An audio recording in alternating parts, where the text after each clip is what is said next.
Bueno, ahora vamos a hablar un ratito con el doctor Héctor Carballo. ¿Lo tenemos ahí, Liz, a Héctor? Hola Héctor, bienvenido a Activate Argentina, ¿cómo Hola, estás? ¿qué tal? ¿Qué tal? Hola Héctor, ¿cómo va? Alejandro acá, Litvanovich, amigo de tu ¿Qué tal? primo Oscar. Le Sí, mandamos un saludo a Oscar que anda por acá, sí, sí, sí. sí, sí, yo también. Nos vamos a encontrar ahí el martes, si lo quiere. Martes 19 horas en España 1501, acá en Rosario, España Sí, y Ceballos. Venís, España y Ceballos, a 7 cuadras, 8 cuadras del Parque Ahí Independencia. tenemos, sí, tenemos el flyer, a ver, el flyer de la convocatoria para ponerlo, ahí mira, está. ahí está, martes 10 de marzo, 19 horas, España 1501. Exacto. Ahí vamos a estar con el Ale Lidmanovich seguramente y bueno, todos los Creo que Rosarios. viene Nicolás Ponciglione. El libro se llama Pandemia en las sombras. La verdad en primera persona, doctor ¿Mm? Héctor Carballo contribuyendo. Esto es aparte, ¿no? El libro se llama así y la actividad tiene que ver ¿Sí? con contribuir a la verdad, la empatía y la justicia. Entonces, reservas al 11 011 4418 5353. Ahora sí, Pero Héctor. podés ir porque la gente puede ir Sí, sin podés ir reserva también. directamente, pero mejor reservar, ¿viste? Es importante que la gente concurra a la charla de Héctor. Ahora vamos a hablar con él porque hay que seguir despabilando gente. Que hay mucha gente que se está enterando de lo que pasó en la pandemia del 2020, la pandemia que le decimos nosotros. Y cada vez más gente se va dando cuenta de esto. Yo a veces publico algo en Facebook que yo lo creo cosas obvias, ¿no? De la pandemia. Y mucha gente se está dando, me doy cuenta que mucha gente se está dando cuenta ahora de todo el fraude de la pandemia. Bueno, Héctor, ¿cómo fue tu experiencia con? El otro día hicimos un vivo en Instagram con Héctor y me contaba Sí, un poco cómo lo tomó, cómo lo sorprendió este plan. Yo sé que sos un médico del sistema, eso le da mucho más valor a tu testimonio porque no sos un outsider de la medicina, ni mucho menos. Entonces, de alguna no, manera no, te no, es enfrentaste al cierto. fraude desde adentro, ¿no? Es que, como bien decís, yo no soy un médico por fuera del sistema. Yo soy un producto del sistema. Pero tengo que aclarar que en realidad no hemos cambiado de tema. Ustedes hasta recién estaban hablando de la guerra y seguimos hablando de una guerra, de otra guerra. ¿Mm? Ujú. La guerra que hubo de 2020 en adelante, que terminó con otra guerra. ¿Mm? Y ahora voy a explicar a lo que me refiero. Y todos sabemos que en cualquier guerra, o esta o cualquier otra, la primer víctima es la verdad. Por eso es que mi intención es contar lo que pasó y lo que me pasó y lo que nos pasó, no en forma teórica, digamos, desde afuera, sino lo que pasó desde adentro. Y yo decía que esta guerra, la guerra de la pandemia, terminó con otra guerra, porque si ustedes hacen memoria, van a coincidir conmigo, que la pandemia terminó una noche porque a la mañana siguiente, cuando prendimos los noticieros, todo se refería a la invasión rusa de Ucrania. Ujú. Sí, sí. Es decir, no fue decayendo la pandemia. La pandemia se cortó de golpe una noche cuando Rusia invadió Ucrania. Es decir, que una guerra tapó otra guerra.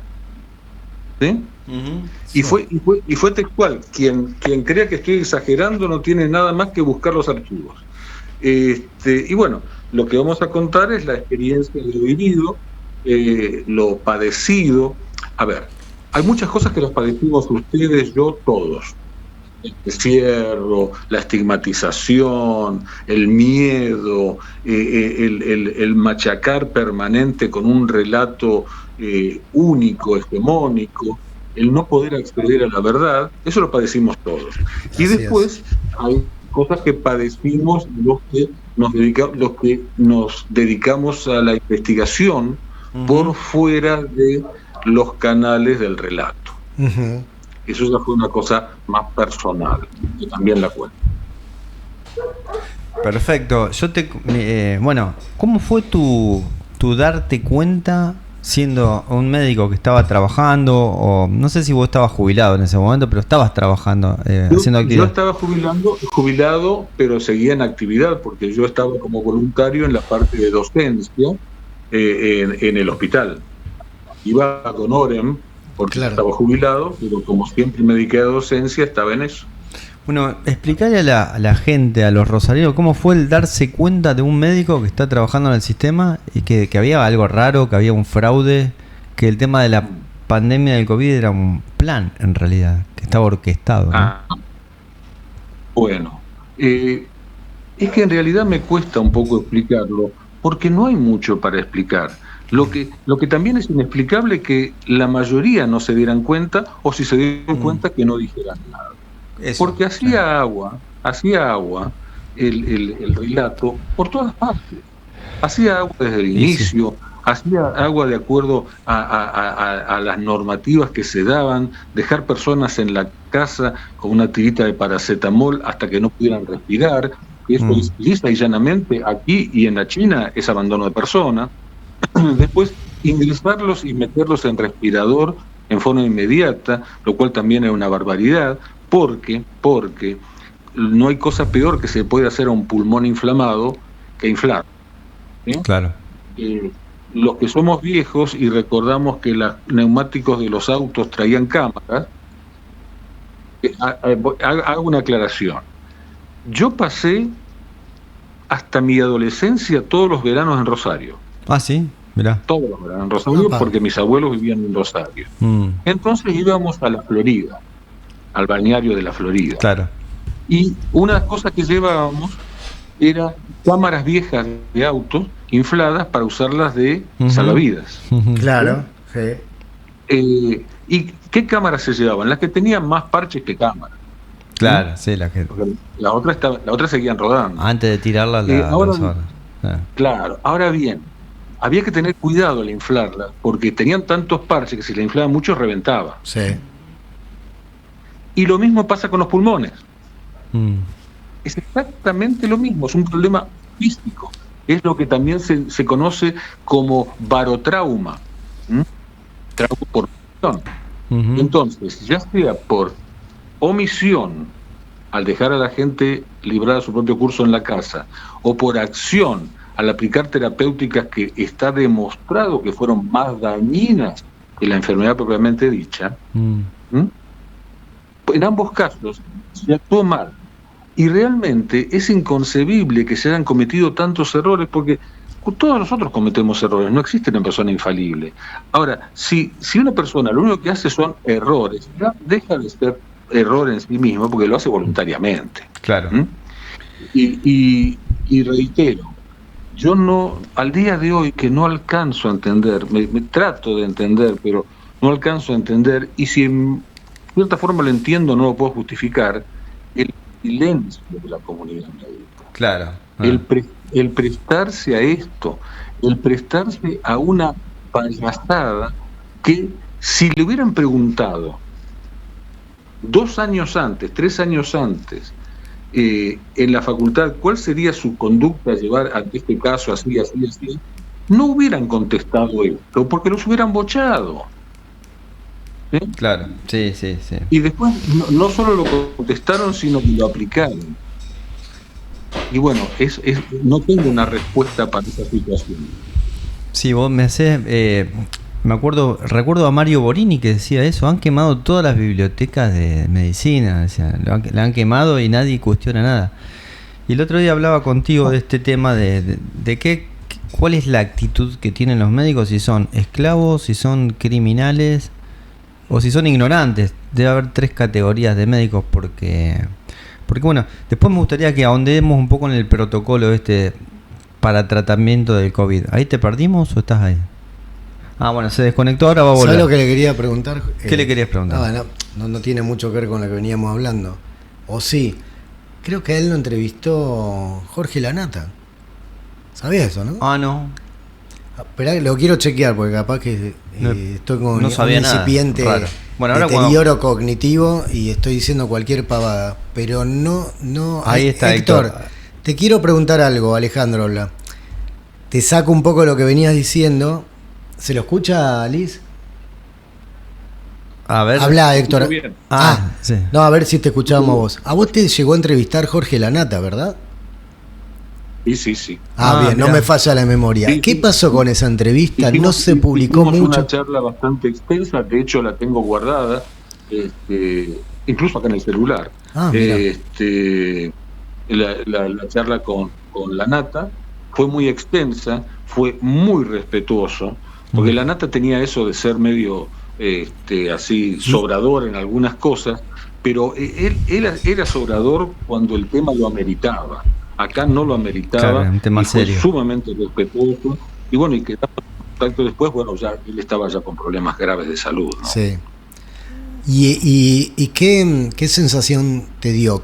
¿Que adhería a los puntos de vista que le compartías o que quería investigarlos? ¿Qué te pareció? En off, él me decía, esto no puede ser. Dice, yo necesito documentación para respaldar lo que me está diciendo, lo que yo le estaba adelantando. Necesito documentación para respaldar, porque esto es inconcebible. Y digo, mire, señor Lanata, yo le paso toda la documentación, le paso hasta los audios, le paso lo que quiera. ¿En qué fecha fue, Héctor, la entrevista? ¿En qué momento de la pandemia? No sé. Esto fue, a ver, porque lo que sucedió es lo siguiente, todo empezó, cuando nosotros empezamos a hacer las investigaciones, no es que uno empieza, digo, mañana voy a empezar una investigación, no. Se hacen los protocolos, se validan los protocolos de cómo se va a hacer, se presenta ante el comité de ética e investigación, hay que lograr la aprobación de ese comité de ética, luego se pasa del comité de ética local, que nosotros usamos dos comités, el del hospital y el del municipio. Dos comités, los dos actuaron.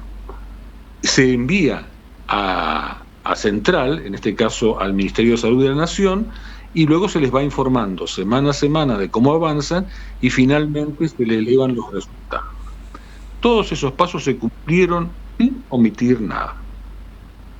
Nosotros, paralelamente, íbamos elevando los resultados a la Biblioteca Nacional de Medicina de los Estados Unidos, ¿sí? Y no era una infidencia porque se pueden presentar en ambos casos. Cuando se terminan los protocolos, elevamos los resultados al Ministerio de Salud, los elevamos a la Biblioteca Nacional de Medicina Norteamericana, los validan ellos enseguida, los validan como resultados válidos, y los publicamos. 4 meses después, más o menos, 4 o 5 meses después, me llaman del ministerio para decirme que yo no podía seguir adelante con las investigaciones. Como a mí lo que mejor me sale es hacerme el estúpido, me sale natural, digo, ¿qué estudio? Usted sabe bien qué estudios. Los estudios sobre ivermectina, que esto, que el otro. Digo, pero los estudios terminamos hace 4 meses. Los elevamos a ustedes, ya los elevamos a la Biblioteca Nacional de Medicina de Estados Unidos, ya los publicamos. O sea, en una palabra, no habían leído nada. O sea, fue la única vez que yo recuerdo que la burocracia elefantiástica que hay en la provincia de Buenos Aires me jugó a favor.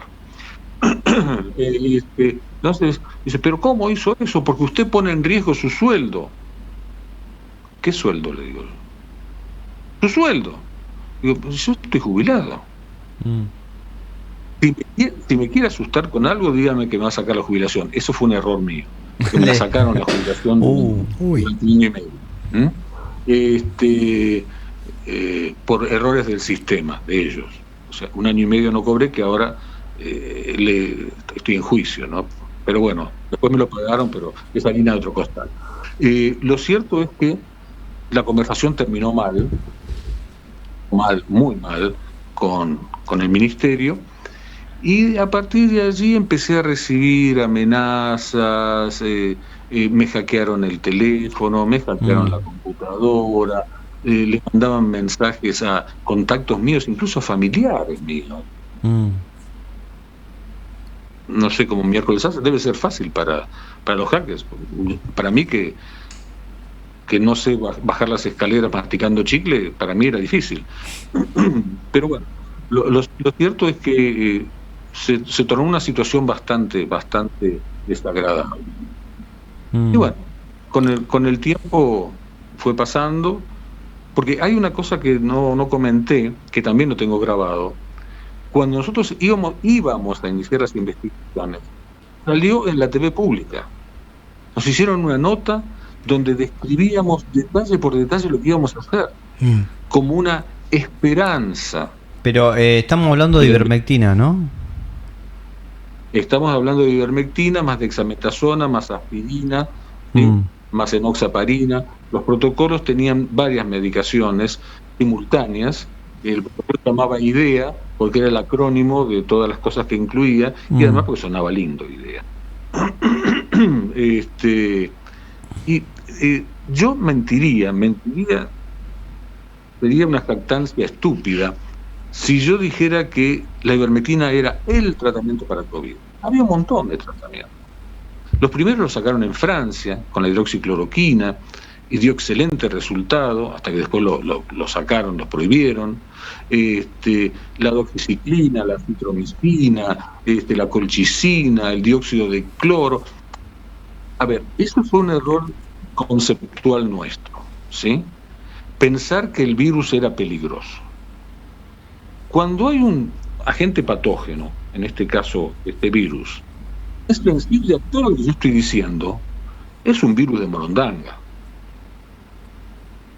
Lo peligroso no era el virus, lo peligroso era el entorno, lo peligroso era la situación. ¿Se entiende? Lo peligroso era el tratamiento, también. Claro, pero el tratamiento vino después. Lo peligroso fue todo el entorno desde el primer momento, desde el 2020. El tratamiento vino el supuesto tratamiento vino en el 2021. Sí. Pero el tratamiento no escapa al resto. Todo era peligroso, peligrosísimo, porque era peligroso hacer lo que decían y era peligroso oponerse a hacerlo. Claro, claro. No obstante, no es eso una excusa de ninguna manera, porque el juramento hipocrático dice que el médico no perjudicará al paciente ni aún bajo amenazas. Entonces, si uno juró por eso, no puede desdecirse lo que juró. Bueno, obviamente hay muchos que deben jurar con los dedos cruzados, pero ni aún bajo amenazas. Y fíjense que si eso lo puso Hipócrates, quiere decir que a él también lo amenazaban en su momento. Y estoy hablando de antes de Cristo. Claro. Claro. Ahora vamos a una pausa en un ratito, pero te dejo esta pregunta. ¿Qué hacemos con el sistema médico sanitario? Porque esto lo que ocasionó una gran desconfianza, ¿no? La gente duda de ir a un médico porque en la época esta de la pandemia entraban caminando al sanatorio bastante bien clínicamente y salían en una urna cremadas las personas, ¿no? Ni siquiera se permitía hacer autopsias. Entonces, ¿cómo hacemos para refundar o para volver a tener un sistema médico creíble? Confiable. Eso para después de la pausa, ¿no, Liz? Vamos a una pausa y volvemos, dale. Aquí estoy. Ahí está. Bueno, seguimos en un ratito más charlando. Bueno, me quedé pensando en la pregunta que me hiciste, cómo recuperar la confianza. A ver, y lo primero que se me ocurrió es el sistema de scoring en los seguros de autos. ¿Saben cómo es el sistema de scoring? Es decir, que si uno tiene una ficha limpia, la prima que va a pagar es más baja, ¿sí? Y bueno, entonces, supongamos que yo choco día por medio durante un año.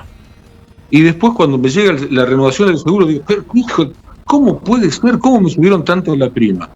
No se me ocurre pensar que fue culpa mía. ¿No? Y bueno, es exactamente lo mismo la restitución de la confianza. La confianza se perdió, la confianza en los médicos se perdió por culpa de los médicos.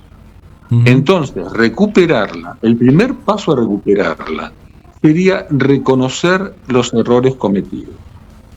Cosa muy difícil en el ambiente médico, porque cuando un médico, en términos generales, cuando un médico receta una medicación, si la medicación no anda bien, el médico le echa la culpa al paciente, no al medicamento mal recetado. Pero bueno, en un mundo ideal, lo primero que habría que hacer es un mea culpa de todo lo que por acción u omisión se hizo mal. Hacerlo públicamente, lo cual no deja de generar riesgo de juicios, y a partir de ahí la gente puede llegar a empezar a creer de nuevo en el médico, porque en tanto el médico se mantenga en su soberbia de que todo lo que hizo o dejó de hacer estuvo bien, bueno, si hubiera estado bien la gente no se hubiera muerto. Claro. Pero si aún así considera que estuvo bien en dejar morir o matar a la gente, y la confianza se va a ir resquebrajando. Otra cosa que también se ha resquebrajado mucho es la confianza en las vacunas. Y a ese respecto tengo que aclarar que yo no soy eminentemente un antivacunas, como en algún momento crucificaba a todos los que opinaban en forma discordante. Lo que pasa es que esto no son vacunas. Y al meter todo esto en la bolsa de gatos, lo único que se logra, la bolsa de gatos de vacunas, lo único que se logra es que haya desconfianza hasta en vacunas que se aplican hace 90 años. O sea que pagan justos por pecadores, ¿sí? Y eso también habría que hacer un mea culpa de por qué se permitió utilizar una terapia génica poniéndole el rótulo de vacuna. Y justamente para cristalizar un fraude, para engañar a la gente, porque la palabra vacuna era ampliamente aceptada, ¿no, Héctor? En toda la sociedad, entonces, claro. Bueno. Por eso mismo, ahora es ampliamente cuestionada. Exactamente, claro. Y en realidad no está cuestionada por lo que se hizo desde 2020 para atrás, sino por lo que se hizo de 2020 en adelante, o 2021 en adelante, para ser más exacto. Es que claro. todo fue una payasada. ¿Ustedes se acuerdan los nombres que le ponían a las cepas? Sí, todavía siguen. Hace poco apareció la Frankenstein, creo que desde hace poco, por ejemplo. Sí, o sea, yo creo que van a seguir. Después viene Freddy Krueger, después viene Martes 13, después Scary Movie, qué sé yo. Pero es que es payasesco. Sí, es payasesco. Bueno, vos me decías que te llamaba... Si no fuera así de grave, sería para reírse. Vos remarcabas que te llamó mucho la atención el nivel de aceptación que tuvo todo este delirio, ¿no? En mucha gente, y además de los médicos, la gente que sin cuestionar nada se ponía el barbijo horas, o mandaba al chico al colegio horas con un barbijo. Partimos de esta base. El miedo paraliza y quita el raciocinio, el miedo y el terror más aún. Si yo estoy en el medio de la selva, ¿sí? Estoy en el medio de la selva, con otra persona a la que no conozco, y de repente aparece un león, y yo me voy a pegar flor de julepe, y si el otro dice, escapemos por acá, en una de esas los digo, aunque el tipo se tira en precipicio, simplemente porque yo estoy tan asustado y tan aturdido, que sigo al primero que me tira una punta de una eventual escapatoria o solución. Entonces, cuando yo genero el miedo, y cualquier mesiánico que diga la solución es esta, esto tiene el 99,9% de eficacia, como el lisoform, más o menos, 99,9% de eficacia, y la gente aterrada cree en esto, cree en el encierro, cree en el doble barbijo, porque hay gente que se colocaba 2 o 3 barbijos porque así lo recomendaban algunos, cree en los supuestos expertos, los que aparecieron de la noche a la mañana. Yo nunca entendí cómo se puede ser experto en una enfermedad que empezó ayer. Pero bueno, lo cierto es que pululaban por todos los medios de comunicación, hablaban como si supieran, en realidad estaban pagos así. Le faltaba acá, ¿vieron con las camisetas de fútbol? Que dice claro. Betson o esto, qué sé yo, lo que fue. Le faltaba eso. Capaz lo tenía en la espalda, pero no se veía. Pero claro. Era evidente. Era evidente. Bueno, Esos expertos en medicina, cuando Rusia invade Ucrania, fueron reemplazados por expertos en geopolítica. Claro. ¿Sí? Podrían haber sido los mismos tipos, total, para charlatanes. Sí. Son mandados a hacer. Claro, claro. Esto bueno, es un show de entretenimiento todo, es una especie de... Esto va a llevar muchos años en recomponerse la confianza, y si no se logra a través de un mea culpa de los profesionales, y bueno, se va a lograr con futuras generaciones profesionales. Claro. Héctor, ¿vos qué le decías? Y estos quedarán en el oprobio de haber sido unos chantas. Sí, ellos tienen las manos ensangrentadas, un poco.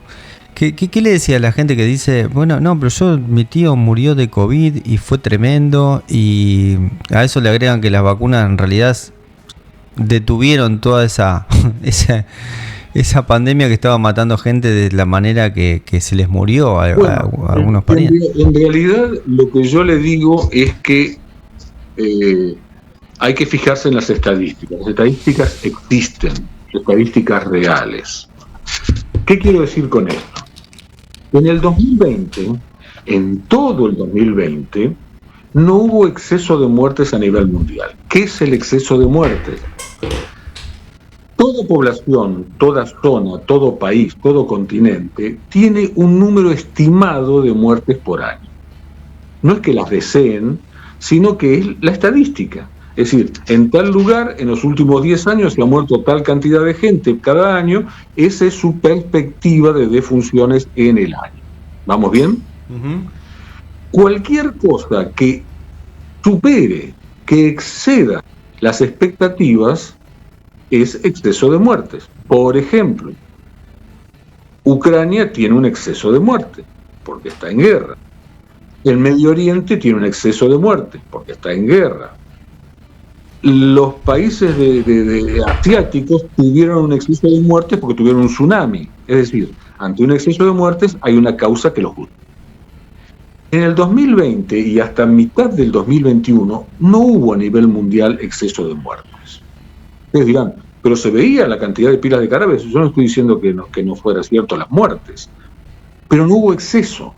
Quiere decir que gente que se iba a morir de todas formas por una gripe tradicional, por una neumonía bacteriana, por un montón de patologías que se ven todos los años y sobre todo a nivel estacional, y con más razón en las poblaciones más vulnerables, que son los inmunodeprimidos, los ancianos, etcétera, se murió. Y puede ser que se hayan muerto con COVID, pero no, de ninguna manera, se murieron por COVID. ¿Se entiende? Claro, se entiende la diferencia, sí. Que le hayan hecho un hisopado y haya salido positivo, no autoriza a nadie a decir que esa fue la causa de muerte, sobre todo con un método que es absolutamente discutible, como es el hisopado, pero se utilizaba eso, hisopado positivo, y se murió por COVID. No importa si tenía 2 agujeros de bala en la cabeza, no importa si acababa de atropellarlo el trole que va para la cancha de Rosario Central. No importa eso. Tenía hisopado positivo, se murió por COVID. Entonces la estadística no miente. No hubo exceso de muertes. A partir de la segunda mitad del 2021, sí hubo exceso de muertes. Entonces, si hay exceso de muertes, hay que ver qué pasó a partir de la segunda mitad del 2021 que no había pasado antes. Y todos sabemos lo que pasó. Uh-huh. Todos sabemos lo que pasó. Fue las inoculaciones.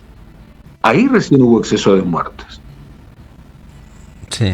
Entonces, ¿qué es lo que sucede? Muchísima gente, supongamos de los 130.000, por eso en el inicio del libro dice dedicado a 130.000 muertos, la mayoría de los cuales no deberían haber muerto. Quizá se iban a morir por otras patologías. No digo que no, porque nadie tiene la vida comprada, pero lo cierto es que, y reitero, no es para nada lo mismo morirse con COVID que morirse por COVID. ¿Se entiende? Ujú. No es lo mismo. Entonces, cuando se muere una persona que encima no te permite ni hacer autopsia ante la duda, que te lo entregan en una cajita hecho cenizas, cremar siempre fue el método ideal de los que mataban en forma violenta para que no se descubriera que habían matado en forma violenta. Claro, sí, es así. Eso es histórico. Eso es histórico. Es así. Entonces, ¿cómo puedo investigar? Y los únicos que investigaron fueron los embalsamadores de Estados Unidos. Ustedes saben que en Estados Unidos los cadáveres se embalsaman, ¿sí? Y bueno, ellos fueron los que dispararon las alarmas de que pasaba algo raro porque lo que encontraban adentro no era normal. Pero Claro. esas cosas que encontraban adentro las encontraron recién a partir del segundo semestre de 2021 y no antes. Ujú. A ver, nadie resiste un archivo. Todas estas cosas que digo pueden ser discutibles. Bueno, entonces que alguien pruebe que estoy equivocado, que revise los archivos. Porque lo más fácil es decir no porque no y no reviso nada. Pero bueno, Claro. esa es la situación. O sea que. Y bueno, sí. No, te decía, Héctor, no, hay gente. Entonces no había autopsia, estaban prohibidas las autopsias. ¿Y por qué decimos que nosotros que el test, el PCR no es un diagnóstico eficiente? ¿Por qué? Está bien. Pero una cosa es que lo diga yo, Sí. un ilustre desconocido, y otra cosa que lo diga el que lo inventó. ¿Sí? Que lamentablemente también falleció a lo largo de la pandemia por otras causas que se desconocen, por lo menos yo la desconozco. Y ese método, dijo que ese método no servía para hacer diagnóstico. ¿Por qué no sirve para hacer diagnóstico? Porque se basa en ciclos, ¿sí? Como sería estratos. Supongamos esto. Yo que era asiduo visitante al parque de diversiones en el Parque Independencia, cuando era chico, no sé si existe el parque de diversiones, pero cuando era chico íbamos todos los Carballos al parque de diversiones. Y había juegos en los cuales, en lugar de decirte menores de tal edad no pueden entrar, ponían una especie, una vara, una soga, y todo el que quedaba más bajito no podía entrar. Ujú. Está bien, seguramente dejaban algún enano afuera, aunque fuera mayor de edad. Pero lo cierto es que, para simplificar, ponían una raza, un rastero, por debajo del cual no podías entrar, por encima del cual podías entrar. ¿Entiende? Claro. Si yo esa vara la bajo mucho, entran todos. Por contrapartida, si la subo mucho, no entra nadie. No entra nadie, no entra ni Ginóbili. Pero bueno, si la bajo mucho, entran todos. Claro. Entonces, al utilizar un ciclaje muy bajo, todo te da positivo. Es decir, tener un fragmento, porque mide fragmentos, de una estructura biológica, en este caso de una estructura viral o de anticuerpos, antígenos derivados de ella, no garantiza que la persona esté enferma por eso. Claro, ¿Entiende? claro, No garantiza. Sí, muy gráfico la. Y si encima le pongo un ciclaje muy bajo, meto a todo el mundo. Claro. Claro, y bueno, Héctor, y la inoculación, vos sospechaste, porque nosotros muchos nos dimos cuenta de que un poco todo el fraude que vos estás describiendo con tanta claridad, era para intentar inyectar a toda la gente. O sea, si una pandemia tiene como fin meter una sustancia, esa sustancia no tiene como fin curar nada. O sea, entonces, ¿vos creés que puede ser adrede o dolosa que las inyecciones hayan provocado tanto daño? A ver, yo no pienso que haya habido dolo. Yo estoy seguro que hubo dolo. ¿Estás seguro? No hay otra explicación. A ver, si yo administro una medicación y el paciente desarrolla una alergia a lo que yo le doy, porque las personas pueden ser alérgicas a lo que a uno se le ocurra, puedo haber cometido un error al no sospechar la alergia. Hasta ahí puede ser culposa la cosa, ¿no? Ujú. Pero si se lo vuelvo a dar, hay intención de la actitud. Claro.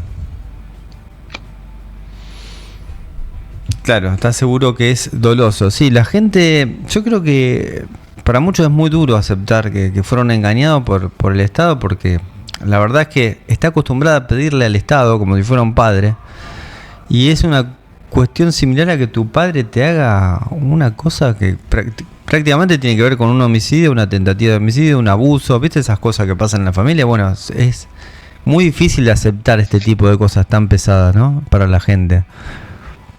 Lo que pasa es que la actitud de la gente, ya sea por miedo, por agotamiento, por lo que fuera, fue la misma actitud de Homero Simpson. Tal cual. Pedirle al gobierno que le solucione las cosas y creerle todo lo que dice la televisión, lo que dice Ken Brockman, que es el periodista de los Simpsons. Claro. Fue tal cual. Tal cual, tal cual. Bueno, mira, ahora vamos a ver si ponemos una canción. Actividad Argentina compone canciones. Este programa le dedicamos una canción a los telemédicos. La vamos a poner porque vos haces mucha referencia a los médicos que salían en la tele y que todos están esponsoreados. Tenés la canción esa que hicimos con... Escuchá la letra, a ver qué te parece. Vamos a poner un poco de música, pues si no, viste, nos caemos anímicamente con tanta cosa. A ver, más fuerte. La letra. Telemédico, me mentiste, no era segura, no era eficaz. La vacuna. Sé que te hice caso y me la puse. Y así quedó el sistema médico. Duele todo y tengo un trombo. Tengo un trombo. Alberto, Nelson, Claudio y los demás telemédicos, mentirosos del infierno, le médico. ¿Por qué lo hiciste? Por dinero, por maldad. Telemédico, ya no te creo y ya nunca confiaré de nuevo en vos. Sos un peón de la farmacia y por distraír. Un peón de la farmacia, dice. Bueno, ahí está, la sacamos. No, le poníamos un poco de música y un poco de humor, porque si no le ponemos un poco de humor a toda esta tragedia, es difícil, lector. Nada, esa canción, ¿está ahí o lo perdimos al doctor? Bueno, no aparece en pantalla. Sí, no escuché la canción, pero bueno. Ahora te la mando, ahora te la mando. Nada, es... faltará oportunidad de escucharla. Viste que con IA, con inteligencia artificial... Si no lo toman a mal, ahora tengo que dar otra charla con Ecuador. Dale, así perfecto. Si bueno, no entonces mal, vamos cerrando. Los puse a ustedes primero. Está bien, perfecto. Por el cariño que le tengo a Rosario. Así que nos vemos el martes. Bueno, nos vemos el martes. Gracias por estar. El martes a las 7 de la tarde, España y Ceballos.